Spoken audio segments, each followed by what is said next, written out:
है ना, जैसा भी अपन रिकॉर्ड करते हैं, ब्लर ब्लर ही सही। ट्रेस क्रॉस के बाद आई थिंक मैंने आपको थियरी भी लिखा दी थी कि ब्लेंडिंग के खिलाफ थे एंड ऑल, है ना। तो अब अपना लॉज ऑफ मेंडल पे ही चलना था, मेंडल्स फर्स्ट लॉ,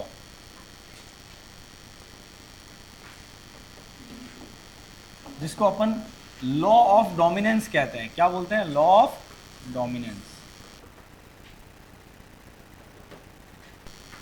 मेंडल ने कहा कि characters are controlled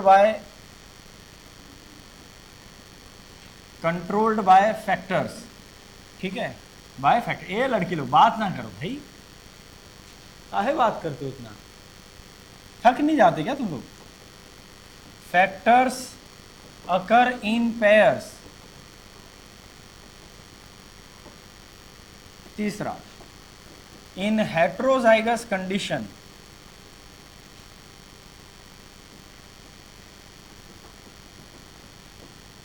one of the factor dominates,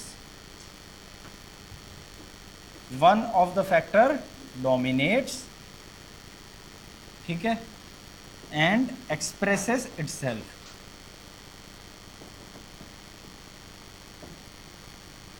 the other one is known as recessive factor,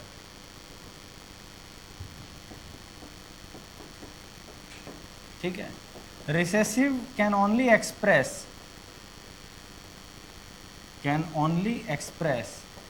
in homozygous condition,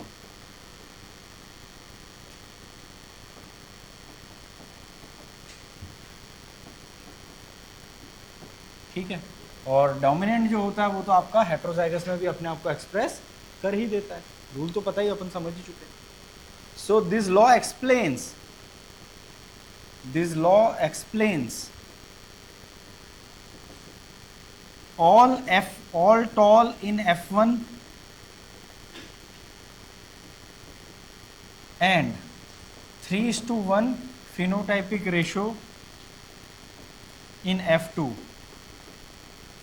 ये लॉ इन दोनों को एक्सप्लेन कर देता है, लिख लो इसको। हाँ भाई, हो गया जी, बढ़े आगे। क्या 3 सेकेंड ऐसे खड़े रहेंगे, फोकस आ जाएगा।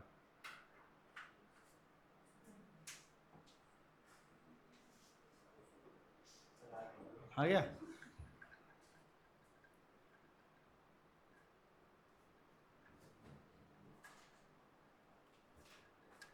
बढ़ाएं आगे। ये तो मैं एक्सप्लेन कर ही चुका हूं आप लोग को, नहीं नहीं भाई, जो कैरेक्टर होते हैं वो फैक्टर्स या जीन के थ्रू कंट्रोल होते हैं, नहीं बताया अब तक? पूरा डायग्राम बना के क्रोमोसोम पे अलील अलील पे 2 अलील होते हैं, एक कैपिटल टी एक स्मॉल टी, तो factor occur in pair, capital और स्मॉल वाला कॉन्ट्रास्टिंग पेयर ऑफ कैरेक्टर, वही तो है। और दोनों में से हेट्रोजाइगस में टॉल एक्सप्रेस होता है, हेट्रोजाइगस में कैपिटल टी स्मॉल टी जब आता है तो कौन एक्सप्रेस करता है? One of the factor dominates and expresses itself, which is the tall one, capital T express करता है। And therefore the other is known as recessive, जो एक्सप्रेस नहीं हुआ उसको आप क्या बोलोगे? रेसेसिव, कमजोर वाला, जो स्मॉल टी की बात हो रही थी। और रेसेसिव वाला कब एक्सप्रेस होता है? जब वो स्मॉल टी कंडीशन में, यानी ओनली होमोजाइगस हो, वो हेट्रोजाइगस में अपने आप को एक्सप्रेस नहीं कर सकता, क्योंकि हेट्रो मतलब तो डिफरेंट, तो स्मॉल टी के सामने कौन आ जाएगा?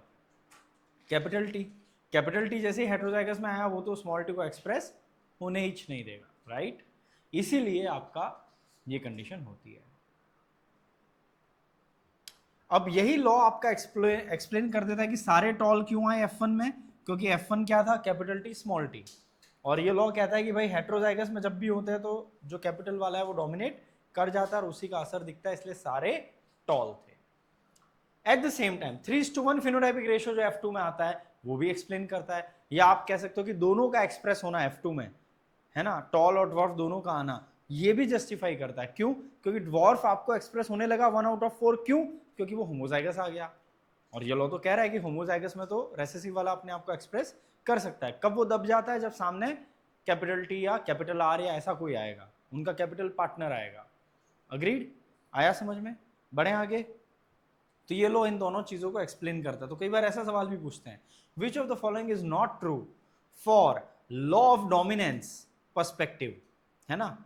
और फिर बोल दिया कि this law explains all toll in F1, this law explains 3:1 phenotypic ratio in F2, this law explains 9:3:3:1 phenotype in dihybrid cross, this law explains that alleles do not show any blending and and dwarf character can appear in F2। क्या बोलोगे? चौथा, ये blending नहीं होती उसका कोई proof ये वाला लॉ नहीं देता। ये वाला लॉ इतना बताता है कि डोमिनेंट हो, अगर दोनों डिसिमिलर फैक्टर एक साथ आए तो डोमिनेंट एक्सप्रेस करेगा, अगर सिमिलर सिमिलर वाले आए रेसेसिव में तो रेसेसिव वाला अपना असर दिखा सकता है। आई बात समझ में? तो ब्लेंडिंग वाली बात किसके लिए सही है पता है? ब्लेंडिंग नहीं होती और अपने जो अलील हैं वो इंडिविजुअली सेग्रीगेट होता है, वो बात किसके लिए एप्लीकेबल है? लॉ ऑफ सेग्रीगेशन, अगला लॉ जो अभी इमीडिएटली अपन पढ़ेंगे। ठीक है, जस्ट अ मिनट। ठीक, अगले पे चले। नेक्स्ट है आपका मेंडल का सेकेंड लॉ। सेकेंड लॉ आपका किसका है? लॉ ऑफ सेग्रीगेशन बोलते हैं। ठीक है, इसी को आप law of purity of gamete भी बोलते हैं। Law of purity of gametes. हाँ, गैमेट्स प्योर होते हैं, गैमेट्स में कोई भी हाइब्रिड कभी भी नहीं होता है। ठीक, so this is based on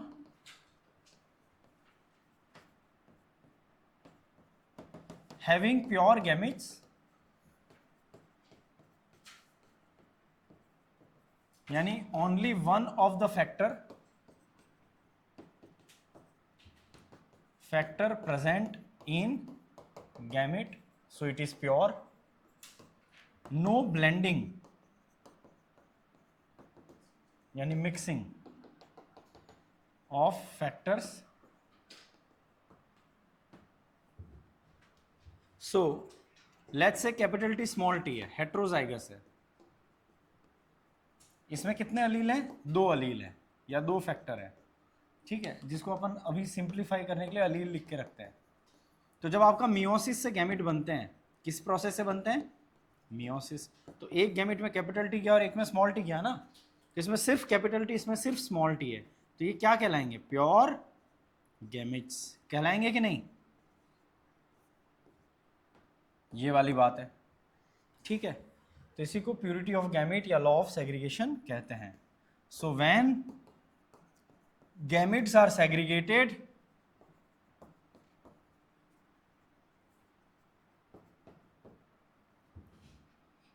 each gamete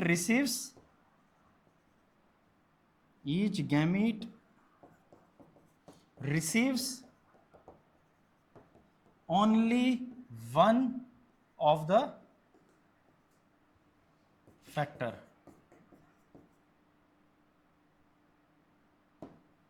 है ना। तो आपका या तो कैपिटल टी जाएगा या स्मॉल टी जाएगा, तो आपके गैमेट हमेशा क्या रहेंगे? प्योर। इसी को सेग्रीगेशन भी कहते हैं, लॉ ऑफ सेग्रीगेशन, क्योंकि ये कैसे सेग्रीगेट हो रहे हैं? गैमेट के सेग्रीगेशन में एक ही जाएगा। ठीक है, तो ये आपका एक्सप्लेन करता है, ये आपका क्या एक्सप्लेन करता है? Law, this law explains that in F1 only one character नहीं बोलना चाहिए, टेक्निकली ट्रेट बोलना चाहिए, only one trait was expressed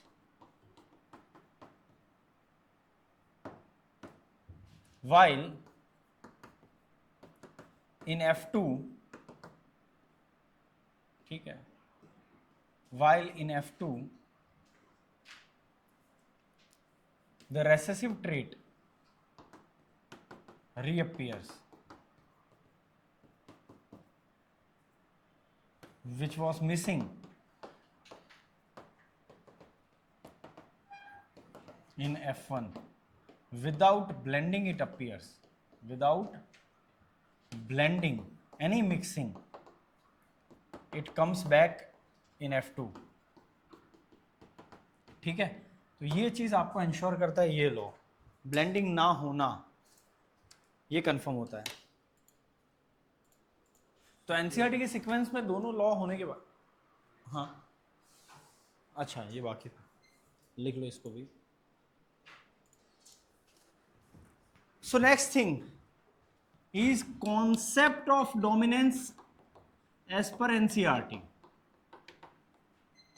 तो अपन जानते हैं कि देर इज नॉर्मल अलील, एक नॉर्मल अलील है which is present in nature, तो also known as wild type भी बोलते हैं उसको। क्या बोलते हैं? Wild type allele. या आप उसी को नॉर्मल अलील को ही अनमॉडिफाइड अलील भी बोलेंगे। क्या बोलेंगे? Unmodified allele. ठीक है, ये नेचुरल है, वाइल्ड टाइप है, अनमॉडिफाइड है, नॉर्मल है, सब यही है। And if normal allele produces an enzyme,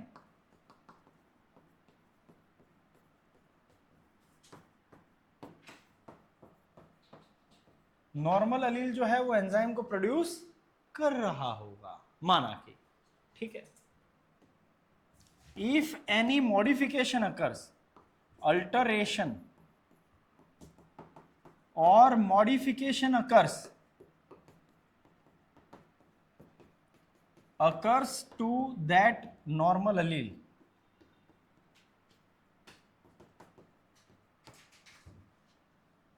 ठीक है। यहां पर उनका तात्पर्य, कवि का तात्पर्य म्यूटेशन से है। ये रेफरेंस दिया है वाइल्ड टाइप अलील यानी कैपिटल टी, ठीक है, normal allele, then it may, पहला पॉइंट, प्रोड्यूस नॉर्मल एंजाइम और less efficient enzyme,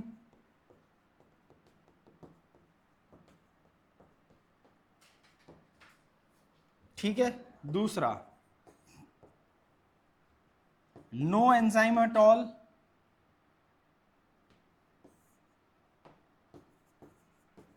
produce no enzyme at all. तीसरा, it may produce non-functional enzyme,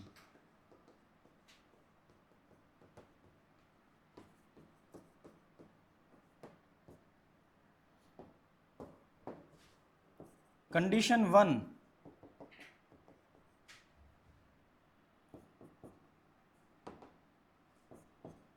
is most common, सबसे कॉमन है। क्या है ये? मोस्ट कॉमन है। Now in condition 1 modified allele यानी आफ्टर म्यूटेशन, कहने का तात्पर्य ये है, मॉडिफिकेशन का मतलब, behaves same as unmodified allele, यानी अनमॉडिफाइड अलील, ठीक है। यानी means it will behave, it will still behave as capital T, normal की तरह। इन कंडीशन 2 and 3 जहां पर एंजाइम नहीं बना या बना तो यूजलेस बना, ठीक है, modified allele will show different effect,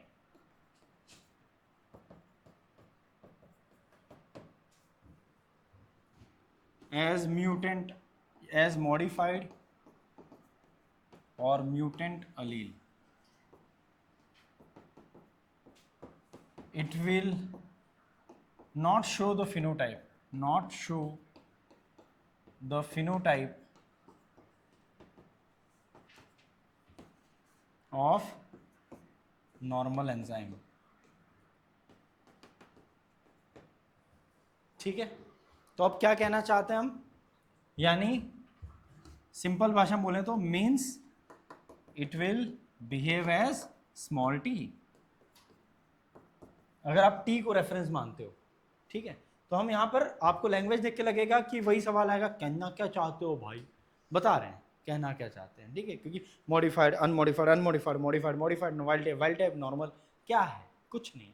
आपको डायग्राम बना के भी मैंने बताया था कि हर अलील अपने पास दो फॉर्म होती हैं, कैपिटल स्मॉल, है ना, तो कहाँ से आई होगी स्मॉल, म्यूटेशन से।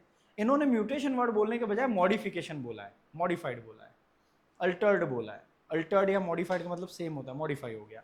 तो इन्होंने कहा है कि अगर नॉर्मल अलील जो है, जो पहले से प्रेजेंट है, यदा यदा ही धर्मस्य वाला, उस जमाने से, ठीक है, जो पहले से प्रेजेंट है, वो आपका कौन सा अलील है, नॉर्मल अलील है। नॉर्मल अलील जो नेचर में पहले से होता है उसको आप नॉर्मल बोल सकते हो, नेचुरल अलील बोल सकते हो, या उसके लिए टेक्निकल शब्द है वाइल्ड टाइप अलील। कौन सा अलील, वाइल्ड टाइप अलील, ठीक है। अब वाइल्ड टाइप का मतलब तो जंगली हो गया, और अपन नेचुरली सोचते हैं सर नेचुरल या नॉर्मल होना तो नॉर्मल होता है, वाइल्ड तो एबनॉर्मल है, नहीं, ठीक है, कि है ना जंगली की तरह हरकतें, नहीं। यहां पर वाइल्ड टाइप नाम इसलिए दिया है क्योंकि it was present in the wild, in nature, प्रकृति में प्रेजेंट था, क्योंकि पहले तो जंगल था सब कुछ हमारे इर्द गिर्द, तो वाइल्ड में, प्रकृति में प्रेजेंट है, तो उसको आप बोलते हैं वाइल्ड टाइप अलील। यानी सिंपल भाषा में वो कौन सा अलील है, जो पहले से है, जो मॉडिफाई नहीं हुआ है, नॉर्मल अलील है, जिसको आप डोमिनेंट अलील यहां पर कंसीडर कर रहे हैं, ठीक है, कर रहे हैं एग्जाम्पल के तौर पे कैपिटल। तो देयर इज नॉर्मल अलील, जिसको आप नेचुरल अलील कह सकते हैं, जो पहले से नेचर में प्रेजेंट है, तो उसको आप क्या नाम देते हैं, वाइल्ड टाइप अलील। जैसे कि कैपिटल टी एग्जाम्पल के तौर पे, ये ही अनमॉडिफाइड अलील है, क्योंकि मॉडिफाई नहीं हुआ है ना, ये तो नेचुरल है। मॉडिफाइड होने का मतलब क्या है, म्यूटेंट, जो अपने डायग्राम के थ्रू पूरा समझाया था, याद है ना, कैपिटल टी से म्यूटेशन होकर स्मॉल टी बना। तो ये तो अनमॉडिफाइड अलील है या नेचुरल अलील है, मॉडिफाई हो जाएगा तो वो नेचुरल नहीं रहेगा। तो if normal allele produces an enzyme, अपन ने डायग्राम में वही बताया था कि ये नॉर्मल अलील कैपिटल टी है, उसका ये सीक्वेंस है जीन का, तो उसके अमीनो एसिड ऐसे बनेंगे और उसकी वजह से फंक्शनल एंजाइम बनेगा, और वो एंजाइम सबस्ट्रेट से बाइंड करेगा और वो प्रोडक्ट देगा, और वो प्रोडक्ट शायद जिब्रेलिक एसिड बनवा रहा होगा, तो जिब्रेलिक एसिड बनवाएगा तो प्लांट टॉल हो जाएगा, ऐसा कुछ कनेक्शन पूरा बताया था। ये वही बातें कर रहे हैं, थोड़ा शॉर्ट में, बीच की स्टेप्स खा गए, भूख लगी होगी। तो क्या बोल रहे हैं, normal allele produces an enzyme. Normal allele यानी कैपिटल टी एक एंजाइम बनाता है जिसकी वजह से टॉलनेस आ रही होगी, या राउंड सीड का लोगे तो कैपिटल आर ऐसा एंजाइम बना रहा होगा जो राउंड सीड बनवाता होगा। बात समझ में आई, कोई भी ये मत बोलना सर टी के लिए ये समझ गए, आर के लिए क्या, अरे भाई कंसेप्ट तो सेम रहेगा ना, ठीक है, कि वो नेचुरल अलील था, कोई भी अलील की बात करो, तो ये डोमिनेंट वाले की इनडायरेक्टली बात हो रही है यहाँ पर, ठीक है। So if normal allele, not always dominant, पर अपन जनरल केस ले रहे हैं, in if normal allele produces enzyme, तो अगर नॉर्मल अलील है, जैसे कि यहां पर आप कंसीडर कर रहे हो कैपिटल टी, तो कैपिटल टी एक एंजाइम बनाता है माना कि, ठीक है, अब उसमें कोई अल्टरेशन या मॉडिफिकेशन हो गया, यानी कहना क्या चाहते हैं, म्यूटेशन हो गया। इन्होंने वो वर्ड नहीं बोला है म्यूटेशन, अपन वो बोल देंगे तो आपको लैंग्वेज सिंपल लग जाएगी कि अच्छा, यानी जो कैपिटल टी था उसमें म्यूटेशन हो गया, तो अब क्या हो सकता है, तीन पॉसिबिलिटी है वो कह रहे हैं। मैंने आपको डायरेक्ट स्मॉल टी बता दिया था, है ना, यहां पर ये कह रहे हैं तीन पॉसिबिलिटी है। कौन सी तीन पॉसिबिलिटी, एक कि म्यूटेशन हुआ लेकिन हल्का सा हुआ, कि उससे कोई ओवरऑल एंजाइम पे फर्क पड़ा नहीं, यानी वो या तो नॉर्मल एंजाइम ही बना, हल्का सा चेंज आया फिर भी, या फिर लेस एफिशिएंट है लेकिन एंजाइम काम कर लेगा, तो आपको फिनोटाइप कैसा मिलेगा, जैसा नॉर्मल अलील का मिलता था, यानी अनमॉडिफाइड अलील का मिलता था। अनमॉडिफाइड इज नॉर्मल, यानी कैपिटल टी जैसा ही बिहेव कर रहा है म्यूटेशन होने के बाद भी। केस 2 और केस 3 गजब है, वो मैंने बताया था आपको। केस 2 और केस 3 में क्या है कि ऐसा म्यूटेशन हो गया या मॉडिफिकेशन हुआ कि एंजाइम बन ही नहीं पा रहा, या बना लेकिन वो यूजलेस है, जो मैंने बना के बताया था कि यूजलेस था, क्योंकि उसका शेप बदल गया था, तो वो अपने सबस्ट्रेट से बाइंड नहीं कर रहा था। इन दोनों केस में वो यूजलेस ही है ना, म्यूटेशन होने के बाद अब ये क्या हो गया, यूजलेस ही तो हो गया। तो अब ये अलग बन रहा है, ये तो पहले जैसा ही बिहेव कर रहा है, और ये केस मोस्ट कॉमन है। Condition 1 is most common. कल को पूछे इन तीन में से कौन सी कंडीशन मोस्ट कॉमन है, आ सकता है, एनसीईआरटी में दिया है तो कौन सी कंडीशन मोस्ट कॉमन है, ये वाली, ये वाली, ये वाली, या all of them are equally probable. सबकी प्रोबेबिलिटी बराबर है, चौथा ऑप्शन ये डाल दिया, क्या बोलोगे? केस 1। ठीक है, अब लैंग्वेज क्या कहती है कि तो कंडीशन 1 जो है उसमें मॉडिफाइड अलील जो है यानी म्यूटेशन हो गया, लेकिन अब भी अगर एंजाइम वो नॉर्मली बना रहा है, काम कर ले रहा है, तो it will behave as normal allele. होने के म्यूटेशन होने के बाद भी वो बिहेव कैसा कर रहा है? नॉर्मल, अनमॉडिफाइड की तरह ही बिहेव कर रहा है कि भाई जैसे कुछ हुआ ही ना हो वैसा। केस 2 और 3 में क्या कह रहे हैं ये? In case 2 and 3 modified allele will show different effect. अब इफेक्ट बदलेगा क्योंकि एंजाइम नहीं बन रहा है, राइट? तो आपको प्रोडक्ट नहीं मिलेगा, तो अब इफेक्ट फिनोटाइप चेंज होगा। तो टॉल बनने के बजाय अब क्या होने वाला है? ड्वार्फ। अब ये कहना चाह रहे हैं हम इनडायरेक्टली। तो अब ये मॉडिफाइड या म्यूटेंट अलील की तरह बिहेव करेगा। तो case 1 behaves as modified allele, तो स्टेटमेंट क्या हो गया? False. Case 1 behaves as unmodified allele, true. After modification also it behaves as unmodified allele, तो केस 1 है। After modification it behaves as modified allele या म्यूटेंट अलील या डिफरेंट अलील या Altered अलील या फैक्टर, तो आप क्या कहेंगे? केस 2 और 3 में होता है ये, राइट? क्लैरिटी है? तो यही है। और it will not show the same phenotype as normal allele, tall नहीं बनाएगा ये, वैसा फिनोटाइप नहीं आएगा। Means it will behave as small T. Case ये है। यहां पर वो कैपिटल टी की तरह ही बिहेव कर रहा है म्यूटेशन होने के बाद भी। अब इसको अपन एक और उदाहरण से समझने की कोशिश करते हैं, ठीक है? हेलो, हाँ। तो उदाहरण ये ले सकते हो कि लेट्स से मैं आपको बॉटनी पढ़ाता हूँ, मेरा होना आपकी लाइफ में बॉटनी की पढ़ाई का फिनोटाइप हुआ, अग्रीड? मेरा फंक्शन, मेरा रोल क्या आपकी लाइफ में? बॉटनी पढ़ाना। इसका फंक्शन क्या था? नॉर्मल अलील का टॉल बनाना। मेरा है डॉक्टर बनाना, बॉटनी पढ़ाना, ठीक?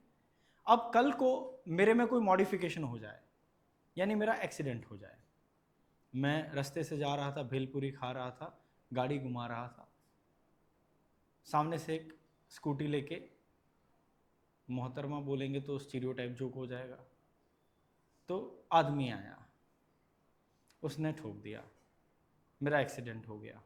मेरा एक्सीडेंट हुआ, ठीक? मेरा एक्सीडेंट हुआ। अब जब मेरा एक्सीडेंट हुआ तो क्या कंडीशन होगी? 3 कंडीशन हो सकती है। पहली कि मैं नॉर्मल हूं, मैं बच गया, और मोस्ट ऑफ द केस में यही होता है एक्सीडेंट में कि आदमी हर बार थोड़ी ना टपक जाता है।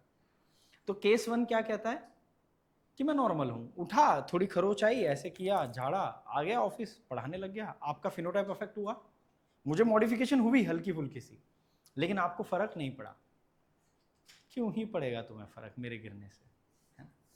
तो आपको कोई फर्क नहीं पड़ा, है ना? मुझे आई खरोचे, मैंने हाथ पैर झाड़ा, थोड़ा सा डेटॉल लगाया, आ गया, क्लास ली, या फिर लेस एफिशिएंट हो गया मैं कि हाँ भाई इतना लगा कि मैं थोड़ा लंगड़ा के आ रहा हूँ लेकिन क्लास ले ली, है ना? इतना तो आप मेरा नेचर जानती हो कि मैं क्लास तो तब भी ले ही लूंगा। ये हुआ कौन सा एक्सीडेंट? स्लाइट, जिसमें फिनोटाइप चेंज ही नहीं हुआ। बॉटनी पढ़ाना काम था, बॉटनी पढ़ाना काम हो रहा है, क्लास कैंसिल नहीं हुई, कोई फिनोटाइप अफेक्ट नहीं हुआ। मैं एक्सीडेंट नहीं होता तब भी आता और पढ़ाता, हुआ यानी मेरे में मॉडिफिकेशन हुआ, तब भी मैं बिहेव कर रहा हूं अनमॉडिफाइड, जैसे कुछ हुआ ही नहीं, आया और पढ़ाया। हल्की सी एफिशिएंसी इधर उधर हुई, लेकिन आपका काम हो गया, आपकी बॉटनी की पढ़ाई अटकी नहीं, आपको डाउट पूछने थे आप पूछ पाए, ठीक? आई बात समझ में? केस 1 ये है, मोस्ट ऑफ द केस में यही होगा कि मैं उठ के आ जाऊंगा। केस 2 मैं हमेशा के लिए उठ जाऊंगा, no enzyme at all, enzyme चला गया, अब तो बॉटनी अफेक्ट होगी, राइट? अब ये मत बोलना कि सर पढ़ लेंगे, ऐसा थोड़ी है कि आप ही पढ़ा सकते हो, पहले भी पढ़े हैं, आगे भी पढ़ सकते हैं, ऑनलाइन भी पढ़ सकते हैं। एग्जाम्पल दे रहा हूं, अगर मैं टपक गया कुछ दिन तो फर्क पड़ेगा, नालायक हो तुम्हें, ठीक है? तो उसको अपन कहते हैं नो एंजाइम एट ऑल, आपकी लाइफ से बॉटनी टीचर चला गया, फिनोटाइप अफेक्ट होगा। केस 3 मैं हूं लेकिन मैं व्हील चेयर पे हूं, कोमा में आ गया, subject is not able to feel anything, Munna Bhai, मेरा वो केस हो गया, तब भी आपका बॉटनी अफेक्ट होगा, क्योंकि तब मैं कैसे पढ़ाऊंगा? मुझे खुद, मैं कौन हूं, मैं कहां हूं, मुझे ही नहीं पता, मैं जेनेटिक्स कैसे पढ़ाऊंगा? आई बात समझ में? So case 2 and 3 accident will behave as modified allele. अब मैं बदला हूं क्योंकि मैं कुछ नहीं कर सकता, क्योंकि हुई नहीं केस 2 में तो, राइट? और केस 3 में हूं लेकिन ना के बराबर हूं,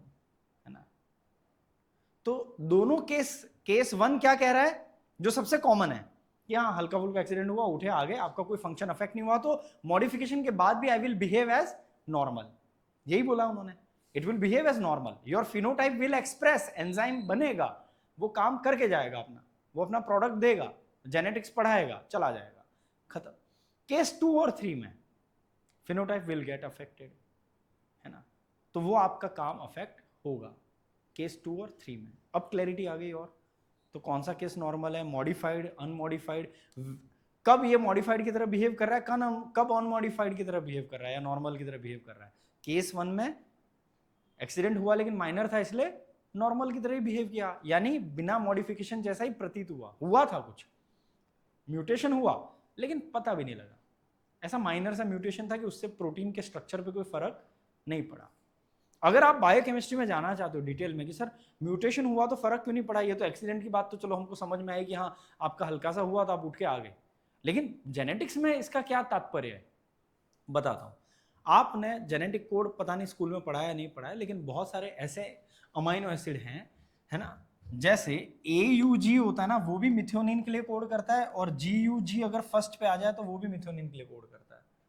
तो अगर म्यूटेशन हुआ और A की जगह G आ गया, लेकिन अब अमाइनो एसिड तो वही आ रहा है, कौन, म्यूटेशन होने के बाद भी मिथ्योनिन ही आ रहा है, तो प्रोटीन के स्ट्रक्चर पे कोई फर्क नहीं पड़ा।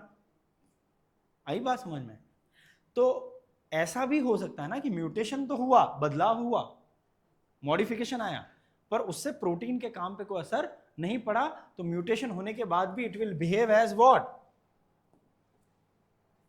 नॉर्मल है ये। अब और क्लैरिटी आई जेनेटिक लेवल पे। पहले हमने एनसीईआरटी की लैंग्वेज समझी, रिपीट की, फिर मैंने एक नॉर्मल लाइफ का एग्जांपल दिया ताकि आपको ये लेमन लैंग्वेज में समझ में आए। फिर मैं आपको जेनेटिक्स की डेप्थ में लेके गया, मॉलिक्यूलर जेनेटिक्स में, कि अमाइनो एसिड पे कैसे असर पड़ेगा और कैसे नहीं पड़ेगा। म्यूटेशन तो हुआ लेकिन फर्क नहीं पड़ा, ये कैसे समझेंगे हम, तो वो ऐसे समझते हैं अपन कि आपका म्यूटेशन तो हुआ, ए से जी आ गया, राइट, लेकिन बना तो मिथ्योनिन ही, क्योंकि methionine can be coded by this और दिस, या लाइसिन है तो, या ल्यूसिन है, प्रोलीन है तो CCC भी प्रोलीन बनाता है, CCG भी प्रोलीन ही बनाता है, तो CCC का लास्ट वाले C की जगह G आ गया, ठीक है। अब इसकी जगह ये म्यूटेशन हो गया, लेकिन ये दोनों बनाते क्या है, प्रोलीन, अमाइनो एसिड, दोनों में प्रोलीन बन रहा है, तो क्या फर्क पड़ा, नहीं पड़ा। तो नॉर्मल एंजाइम, म्यूटेशन होके भी नॉर्मल एंजाइम ही बन रहा है ना, क्योंकि अमाइनो एसिड में बदलाव नहीं आया। मैंने आपको जो केस दिखाया था उस दिन, वो क्रोमोसोम बना के, वो क्या था, केस 2 और 3 वाली बात बताई थी, जहां पर अफेक्ट होगा, एक न्यूक्लियोटाइड से सिकल सेल एनीमिया हो जाता है करके बताया था ना, वैसे यहां पर भी एक न्यूक्लियोटाइड बदला, तो अगर ऐसा वाला बाय चांस बदला, ये तो बाय चांस होता है ना, म्यूटेशन को प्रिडिक्टेड तो है नहीं, अनप्रिडिक्टेबल है, तो बाय चांस ऐसा हुआ कि सेम चीज आई तो फर्क नहीं पड़ा, और ऐसा हुआ बाय चांस कि जिससे अमाइनो एसिड बदल गया तो उससे फर्क पड़ेगा, इतना ही गेम है। और ऐसा म्यूटेशन हुआ कि वहां पे स्टॉप कोडोन आ गया, तो वो एंजाइम ही नहीं बन पाया, तो इसलिए आपका no enzyme at all probability है। गेम समझ में आया, ये है कहानी। तो condition 2 and 3, modified allele will show different effect. अब ड्वार्फ आएगा क्योंकि टपक गया या फिर वो व्हील चेयर पे है ना, so it will behave as modified या mutant allele and it will not show the phenotype of normal allele. जो एंजाइम बन रहा था वो नहीं बन रहा है ना, तो अब तो फिनोटाइप अफेक्ट होगा। So it will behave as, अगर कैपिटल टी स्मॉल टी के रेस्पेक्ट में देखें तो small T, capital R small R के रेस्पेक्ट में देखें तो स्मॉल आर, है ना। Coloured flower versus white flower के रेस्पेक्ट में देखें मटर के तो वाइट फ्लावर, पहले कलर्ड बन रहा था क्योंकि वो एंजाइम कलर बनाने वाला आ रहा था, अब वो एंजाइम नहीं है जो वो पर्पलिश कलर दे रहा है मटर का, तो अब वो वाइट हो गया। समझ में आया, ये बहुत कॉम्प्लिकेटेड लैंग्वेज लिखी है इन्होंने, कॉन्सेप्ट ऑफ डोमिनेंस, तो इसको शांति से समझने की जरूरत है, और मैंने शांति समझाया और रिकॉर्ड भी कर लिया है, इसलिए रिकॉर्डिंग के पीछे मैं लगा था कि भले वो एक्स्ट्रा टाइम ले ले लेकिन ये चीज़ रिकॉर्ड हो जाए ताकि आपको रिवाइज करनी हो, तो आप चाह के घर पे आराम से 1 घंटा बैठ के फिर से सुन सकते हो, पॉज कर सकते हो, पीछे जा सकते हो, आगे जा सकते हो। आई बात समझ में, आर वी गुड, आगे बढ़े। नाउ कॉन्सेप्ट ऑफ डोमिनेंस होने के बाद आता है कि ये डोमिनेंस का कॉन्सेप्ट कहाँ फेल हो जाता है, कहाँ पर ये फेलियर है। तो उस चीज़ को अपन बोलते हैं exception of Mendel's first law, law of dominance के एक्सेप्शन हैं। दो एक्सेप्शन बड़े कॉमन हैं, वो है इनकम्प्लीट डोमिनेंस एंड को डोमिनेंस। ठीक है, मेंडल ने 22 पेयर्स ऑफ कैरेक्टर पे काम शुरू करा था और आपकी टेबल सिर्फ 7 पेयर्स ऑफ कॉन्ट्रास्टिंग कैरेक्टर पे है, तो बाकी के 15 कैरेक्टर किधर हैं? शायद उनमें इनकम्प्लीट डोमिनेंस दिखा हो, तो मेंडल ने आप तक बात ही नहीं पहुंचाई, ज़्यादा हाईलाइट नहीं की। जहाँ पर उनका पैटर्न, जो बात वो बता रहे हैं, वो डेटा मैच नहीं हुआ, तो वो डेटा तो आदमी ट्राई करता है ना कि रहन दो यार, इसकी बात नहीं करते हैं अभी, अपन भी तो घर पे करते हैं। मम्मी वो वाली बात मत करना, आज जो मार्क्स आ गए हैं ग्रुप पे पापा से, आप वो बोलो कि आज वो जो रिजल्ट आया स्कूल वाला वो बढ़िया है अपना, वो वाली बात करो। हम सभी तो ये कोशिश करते हैं वो डेटा दिखाया जाए जिसमें हम हीरो हों, वो डेटा छुपाया जाए जहाँ पे हम ज़ीरो हों या हम जस्टिफाई ना कर पाएँ। तो मेंडल जस्टिफाई नहीं कर पा रहे थे।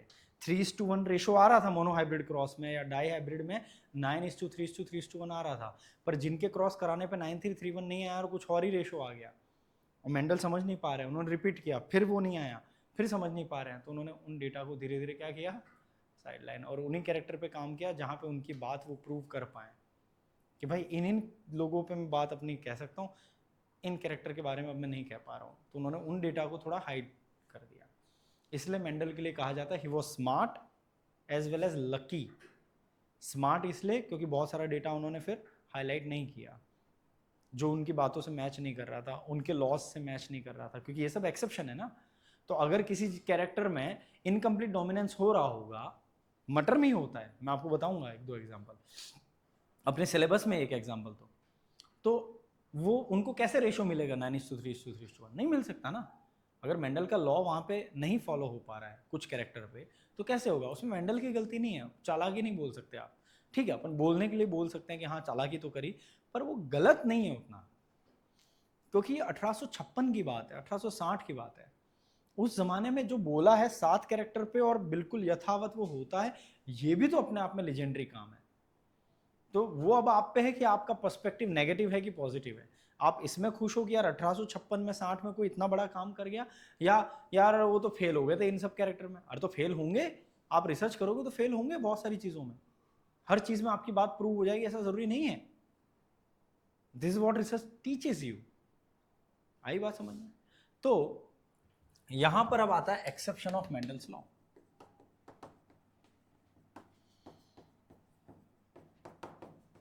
और आपका पहला लॉ है, पहला कंडीशन है इनकम्प्लीट डोमिनेंस। यानी यहां पर आप पहली बार ये देखोगे कि एक कैपिटल आर के सामने स्मॉल आर आया तो वो अपना रेड कलर नहीं दे पाया, है ना। तो यहां पर प्रोजेनी